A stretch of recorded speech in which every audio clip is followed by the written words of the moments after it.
Coraçãozinho está em dia, né, torcedor azulino? Porque foi um sufoco alucinante, mas um sufoco com 3 pontos na bagagem.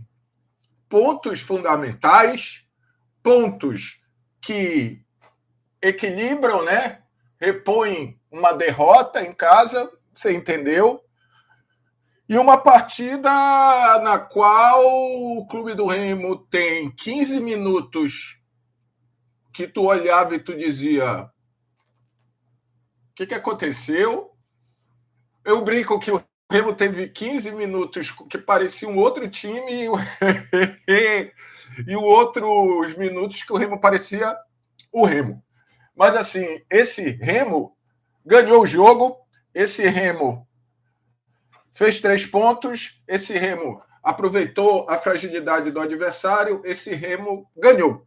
E acho que é importante vencer. Muitos que eu li, que eu vi nas redes sociais dizia: fecha a casinha, joga, tem que ganhar, não interessa como.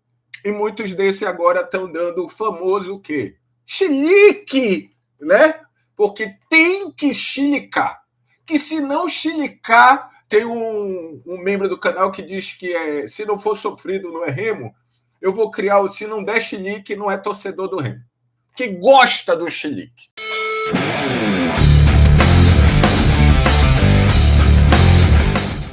Mas vamos lá. É óbvio que o Remo sofreu uma pressão alucinante e desnecessária. E eu vou explicar por que ela era desnecessária. Tá? Não que após o gol ou após o 2-0 o Sampaio não fosse tentar mais pressionar e tal. Mas por que não precisava ser do jeito que foi? Vou falar de destaques, principalmente os positivos, porque dos negativos vai ter muita gente para chilicar. Eu vou fazer as observações que tem que ser feitas, mas eu vou falar dos destaques positivos dessa vitória. Vitória, foi uma vitória, tem 3 resultados: derrota, empate e vitória. O Remo só tinha uma, agora tem 2. Dobrou! E a primeira fora de casa. Meu Deus, que cabelo é esse? Mas vamos lá, vamos trocar uma ideia. O Remo teve 15 minutos que você olhava e dizia: o que aconteceu? É o modelo de jogo? É outra coisa? O que é? E depois o Remo entrega a bola para o Sampaio, que, como foi muito instantâneo, pode ser uma instrução. Ó, fizemos o gol, a gente vai fechar e vai sair nos contra-ataques. Só que o Remo não conseguiu, a partir daí, ter mais a bola. E quando você não tem a bola, você não consegue executar nada, porque sem a bola você só vai ficar tomando pressão. E o primeiro tempo o Remo teve mais chance. No segundo tempo, o Remo teve um negócio que também faltava ao Clube do Remo, que é uma tal de sorte, né? Não só ao fazer o gol, mas a não levar gol. E aí eu vou entrar já, além da sorte, num dos, para mim, o maior destaque do jogo de hoje, disparado, assim, absurdamente na frente, que é o Marcelo Rangel, que fez 3 golaços embaixo das traves. 3 golaços. A vitória do Clube do Remo hoje se deve a Marcelo Rangel. Senão o Remo tinha levado o empate e levado a virada. Dito isso, o Remo precisa pegar aqueles 15 minutos e tentar transformá-lo em 30, em 40, em 50 e 60. Porque houve 15 minutos de muito bom futebol num gramado horroroso, pesado, e o Remo tocava a bola. O Remo tem um problema físico. Tem desde o início do ano e vai ser assim. O Remo precisava vencer e o Remo venceu. Paulo, mas o Sampaio Correia é muito fraco. E o que aconteceu? O Remo ganhou. Mano, ganha o jogo. Quantas vezes, eu acho que foi o Saulo que virou para mim: porra, Paulo, quantas vezes foi um desespero e o Remo perdeu? Hoje foi um desespero e o Remo ganhou. Para mim, as mudanças feitas pelo Santana, elas foram corretas, mas quem entrou foi muito mal. Muito mal. Né? Cachoeira foi muito mal. O Ribamar não precisa falar. Acho que o Filipinho não conseguiu jogar também, porque a bola não chegava e tal, chegava mais para o Cachoeiro errou tudo que conseguiu, né? E mais alguma coisa. E o Ribamar, visivelmente, o Ribamar não tem como mais. Acho muito difícil. Se o Santana recuperar o Ribamar, parabéns, porque no Remo acho muito difícil. Mas hoje foi mais uma tentativa. O melhor jogador do Clube do Remo, disparado, mas disparado, há anos-luz, se chama Marcelo Rangel. Hoje. O melhor jogador do Remo, o Vitor está falando, é o Jaderson, que hoje jogou mais adiantado e conseguiu jogar. Mas voltava muito. O Remo teve, nos melhores momentos dele no jogo, um negócio bom, que é movimentação, né? Ele deixou, como a gente imaginou, a profundidade por laterais, o direito estreou. Ele foi muito mal. Não foi muito mal. Ele estreou. Gostei da... Ou não, tu não veio? Tu não estava lá no Curitiba? Tu vai jogar. E jogou, e vai jogar, e não vai ter jeito, porque entre ele e o Vidal hoje é ele, o Diogo. O esquema, acho que protegeu e maximizou a qualidade do Liger. Eu vi alguém falando, o João Afonso. O João Afonso vai ser o jogador que já entrou na caixinha de eu odeio ele pode jogar pra caralho, que eu não quero saber. Que hoje o João Afonso fez uma partida ok.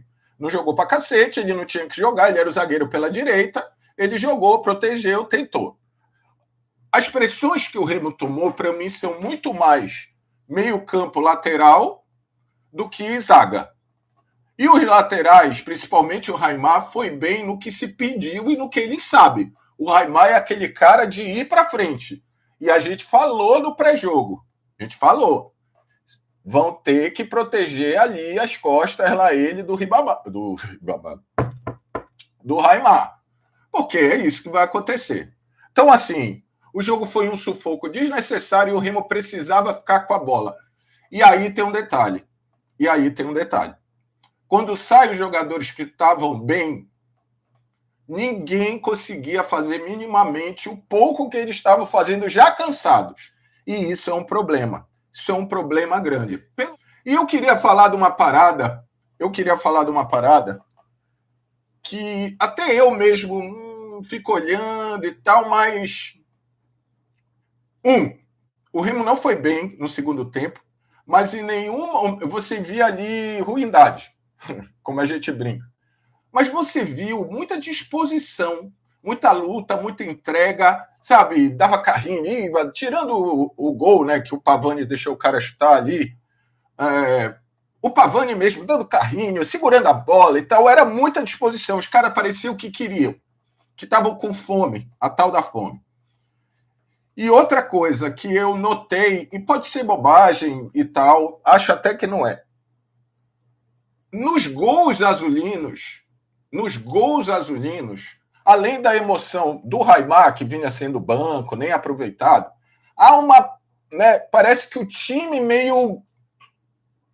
Foi, todo mundo comemorou, e depois foi para o banco, e não sei o quê. Parecia ali um time de futebol com todos os seus defeitos, que ainda estão lá. Né? Não é essa vitória que vai fazer o Remo hoje ser um postulante ao acesso. Não é. O Remo tem muita coisa para melhorar, muita coisa, mas o Remo tem uma semana pós-vitória para enfrentar um time com a lei do ex no banco, em casa, e aí vamos de novo, né? Não adianta lotar o Baenão e jogar contra o Remo, tem que lotar o Baenão e jogar a favor do Remo. O resultado é muito maior do que a performance, absurdo. Agora, parece que a plataforma de jogo encaixou. As duas peças mais técnicas do Remo, Marco Antônio, um pouco para trás o Pavani, eles têm um problema físico absurdo. O Marco Antônio, ele não sei porquê, não estou lá dentro, não vejo os testes. Marco Antônio, fisicamente, ele não consegue. Tecnicamente, Ele é bom, ninguém pode negar. Espero que ele evolua fisicamente, porque a parte técnica é a mais difícil. Vou repetir um negócio que eu falei no pré-jogo. Esse time, esse elenco, esses jogadores não são para estar na situação que estão. Ainda é uma situação preocupante, porque a tabela vai se adequar, né, vai se equalizar com os jogos dos times do Sul, e aí se terá noção de onde realmente o Remo está. Mas ir para 2 jogos em casa, vindo de uma vitória, é importante. O Remo jogou bem? Não. Mas teve 15 minutos muito bom. Ah, Paulo, mas o jogo tem 90. Tem 90. Tem que começar o 15, virar 30, 30, 45 e assim sucessivamente. Vendo o jogo pelo YouTube, pareceu um gramado muito ruim, no sentido dele ser pesado. Não sei se o Remo cansou muito rápido, mas assim, com 15 minutos, o Remo não estava cansado. E durante 15 minutos o Remo jogou bola mesmo nesse gramado ruim. Então, assim, o gramado estava ruim, mas a pressão exacerbada do Sampaio não foi pelo gramado, é a minha opinião. Poderia ser com menos sofrimento? Deveria. O Remo sofreu porque ele não ficou com a bola. Ele poderia estar recuado, poderia jogar com as linhas baixas, mas o Remo deveria, e eu acho que o treinador queria, ficar mais com a bola. E o Remo não conseguiu. Por causa da parte física? Talvez. Porque quem poderia ficar com a bola cansou e não, quando saiu, quem entrou não conseguiu? Talvez. Isso há de se ver, de se analisar e se melhorar. Vamos lá. Eu vou aproveitar o André e o Rogério que mandou o superchat, fala um pouco da nova plataforma de jogo do Remo. Cara, teve momentos que o Remo jogou, inclusive, com uma linha de 5 lá atrás, fechadinho. Em muitos momentos ele abriu 4, né? O João ia mais para a lateral direita e tal. Mas parece que funcionou, cara. O mais importante, tu falaste isso, Rogério, que são Jaderson e Marco vindo mais para dentro. Eu vi momentos em que o cara livre lá nem era o Ítalo, era o Jaderson. Acho que o Pavani fez um bom jogo. Tá aí. Para não falar que eu não falei, não do Flores, mas de Flores, é um cara que eu realmente não acho. Mas hoje fez um jogo ok, um jogo legal. Paulinho e Curuá. Jogo ok. Acho que o João fez um jogo ok. A pressão que o time levou, para mim, é pelo meio de campo e lateral. O Remo escalou 2 laterais para jogarem lá na frente, para fazerem a profundidade. E quando o Remo não conseguiu ficar com a bola para conseguir flechar esses caras, é óbvio que o Remo ia sofrer. Sofreu mais do que eu tenho certeza do que imaginou quando estudou isso. Porém, é uma plataforma de jogo nova, totalmente nova. Acho que ali atrás, se essa trinca se encaixar direitinho, é legal porque tu pega o melhor de todo mundo, o Liger fica mais protegido, ele pode pegar a bola e fazer os lançamentos, sair jogando. O João também não precisa dar o primeiro bote para fazer merda, ele tá ali. O Bruno Bispo é um zagueiro muito tranquilo, ele não é nada de mais e nada de menos. Ele é um zagueiro que faz o que tem que fazer. E aí o encaixe se for um 3-4-3, é do 4-3. Porque eu tenho o Curuá e eu tenho o Pavani. E eu tenho 2 moleques que vão. Os 2 caras da frente que fecham, né? Às vezes os 4 são Curuá, Pavani, Marco Antônio e Jaderson. Porque os moleques estão flechando lá na frente. Então isso carece ajuste. Mas eu gostei. Eu gostei de 2 coisas também, Rogério. Uma, ele botar o moleque que veio do Curitiba para jogar. Não tem muito tempo. Bota pro cara o moleque para jogar. Dane-se. Ele tá aí, ele tem que jogar. Ele botou o Bispo que todo mundo queria. Quem é que estava fora do jogo hoje, que poderia entrar no lugar do Cachoeira? Ronald, Kelvin e tinha mais quem? Tinha mais gente fora hoje? Tirando o Sheldon. Pedro Vitor, essas opções são melhores do que a que entraram. Cara, o Matheus Anjo, nesse time, ele não joga. Nesse time, desse jeito, que precisa dessa intensidade, o Matheus Anjo, acho que vai ficar ali vendo, talvez. Eu não vejo ele jogando no lugar do Pavani como segundo homem do meio de campo. Esse time não tem meia central. Com 3-4-3, esquece. Qual é o meia central? Não existe. Eu não vejo, a não ser numa necessidade, assim, no momento, segurar a bola, talvez ele jogando aberto, o meio aberto. Esse esquema não favorece nem um pouco o Matheus Anjos. Ele já não se favorece também, né? Mas é bom tê-lo ali, porque em algum momento, eu tenho que mudar, vou botar um 4-3-3 de novo, necessidade, aí ele entra ali. O Anjos é o único lugar que ele joga é como meia central, e olhe lá. E olhe lá.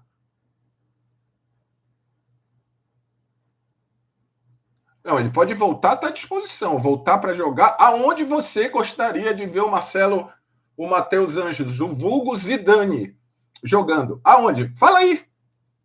Em que posição do que tu viu do jogo hoje, dessa plataforma do Santana? Aonde ele joga? Se você disser, não, Paulo, ele joga aqui, ele encaixa aqui. Ele não encaixa, irmão.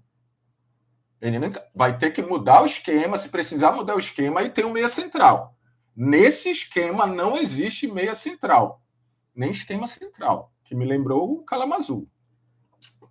Então é isso, cara. Eu acho assim, vou repetir um negócio. Sei que muita gente fica chateada comigo, mas o que eu vou fazer? Torcedor ficar puto com a vitória do seu time, eu ainda não me acostumei. Como eu disse, tem até um Reels no Instagram. Talvez eu tenha que me acostumar, talvez seja isso. Mas eu não consigo entender um cara que diz torcer para um time, seja o Remo, Paysandu, Manchester, o Real Madrid, seja qual for, e tá puto porque o time ganhou. Ah, mas eu tô puto. Por quê? Porque não jogou bem. Contra o Náutico não jogou bem, tomou de 4. Acho que o Remo teve uma postura diferente. Falei sobre isso, né? A comemoração dos gols, a demonstração, mesmo o Remo jogando mal, tomando pressão, os caras tentavam, às vezes de forma muito desordenada, mesmo morto. Esse problema físico do Remo, mano, ele é crônico. Parece, eu posso estar enganado, o preparador físico manteve, né? O argentino que veio na comissão do Morínigo, ele ficou, não ficou? Cara, por um lado é bom porque não tem uma terceira mudança de metodologia, né, cara?